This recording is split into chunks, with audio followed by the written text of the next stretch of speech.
Assalamualaikum.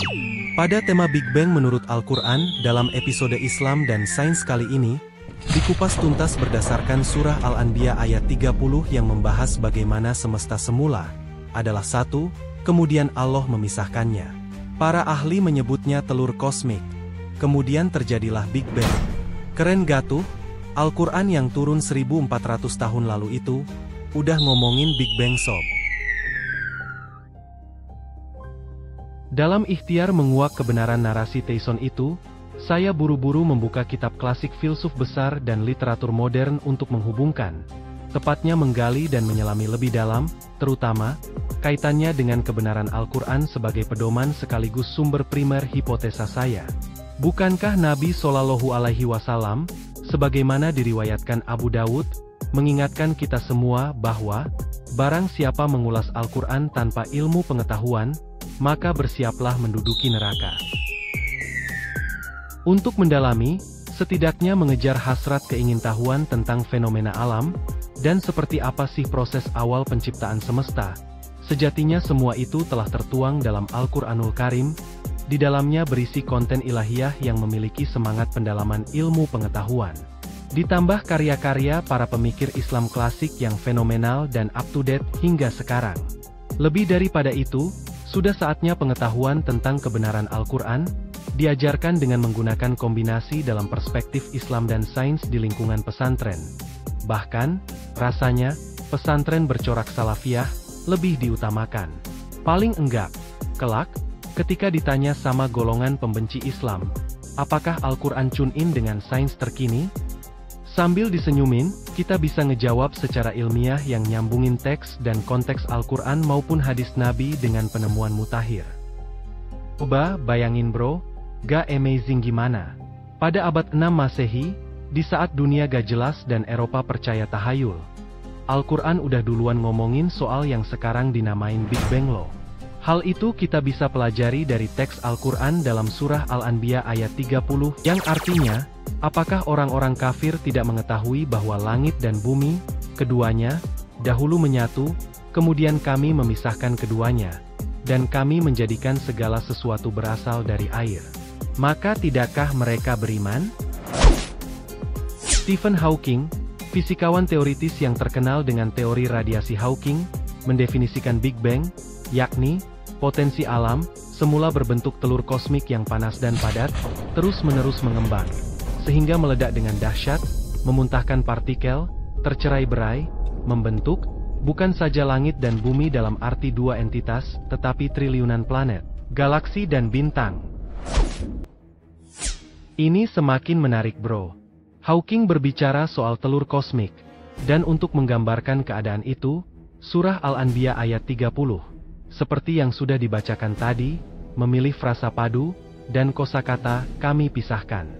Frasa rutkon, dalam ayat itu terambil dari kata dasar, ratako, yartaku, rat, yang berarti menambal, menyempurnakan, sesuatu yang padu, atau bercampur, atau bisa diartikan menyatu dalam satu kesatuan wujud, yang oleh kosmolog disebut telur kosmik, di mana dalam bahasa Arab, frasa rat, digunakan untuk merujuk dua atau lebih zat berbeda menjadi satu. Seperti sejawatnya atom, semesta alam mirip atom, namun dengan diameter super raksasa, yang di dalamnya terdiri dari triliunan planet, galaksi dan bintang dengan jarak masing-masing berjauhan. Hebatnya entitas yang jumlahnya sulit, jika tak ingin dikatakan mustahil dihitung itu, mengapung tak terbang, diam tanpa penyangga. Para ahli sepakat, hal itu bisa terjadi akibat tarik-menarik antar planet yang menghasilkan medan elektromagnetis, sehingga memungkinkan berputar dalam sumbunya, sebagaimana Al-Quran Surah Yasin ayat 38-40, yang artinya, tidaklah mungkin bagi matahari mengejar bulan dan malam pun tidak dapat mendahului siang, masing-masing beredar pada garis edarnya. Sedangkan frasa kami pisahkan, sebagaimana ayat 30 Surah Al-Anbiya, menggunakan kosakata fafataknahuma, yang terambil dari fiil atau kata kerja, fatako, yufatiku, berarti membuka, melepaskan, menyobek, mencabik atau memecah, yang bermakna, sesuatu yang terjadi dengan cara memisahkan atau menghancurkan struktur Radko. Tumbuhnya biji dalam tanah menggunakan kata kerja serupa ini.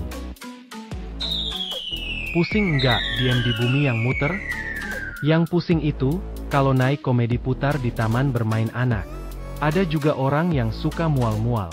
Anehnya, bahkan kita nggak sadar, planet bumi yang kita huni, berputar secara halus pada sumbunya dengan bintang 23 jam 56 menit, 4,91 detik. Dan dengan matahari 24 jam sehari, yang memungkinkan penghuninya tetap nyaman, enggak kerasa muter, apalagi mual. Melalui peristiwa penciptaan alam itu, kemudian eksistensi ilahi roh mengada dalam bentuk hukum-hukum Allah dengan keniscayaan, yang oleh manusia dinamakan hukum alam. Hukum Allah adalah seperangkat aturan, cara, jalan, atau tarekat, termasuk kodo dan kodar yang diciptakan sedemikian rupa, untuk memastikan jagat raya beserta seluruh kehidupannya berjalan tertib, dinamis dan dalam keseimbangan sempurna. Al-Kindi, filsuf besar Islam, mencoba menggabungkan filsafat Yunani kuno dan ajaran Islam, dengan mempertahankan gagasan Creato ex nihilo, yakni mitologi Yunani kuno tentang penciptaan dari ketiadaan. Filsuf Muslim pertama itu, menolak pemikiran Plato dan Aristoteles, tentang alam tidak terbatas, atau kadim, sekaligus menegaskan, sebagai ciptaan Allah, alam, tidaklah bersifat kekal. Sementara itu, Syekh Muhyiddin Ibnu Arabi, sebagaimana pendapat William Kittig, penerjemah, sekaligus penafsir terkemuka teks filosofi dan mistis Islam klasik, karya Ibnu Arabi dan Jalaluddin Rumi, menguraikan kemiripan teori Big Bang dengan karya Ibnu Arabi. Bahwa ketika Tuhan menciptakan ruang tanpa alam, di mana hari belum berwujud, Ibnu Arabi, seperti diutarakan Kittig, mengibaratkan air sungai yang belum dimasukkan ke dalam bejana, kemudian Tuhan mencipratkan planet, galaksi dan bintang-bintang yang, dengan itu, manusia mengukur waktu.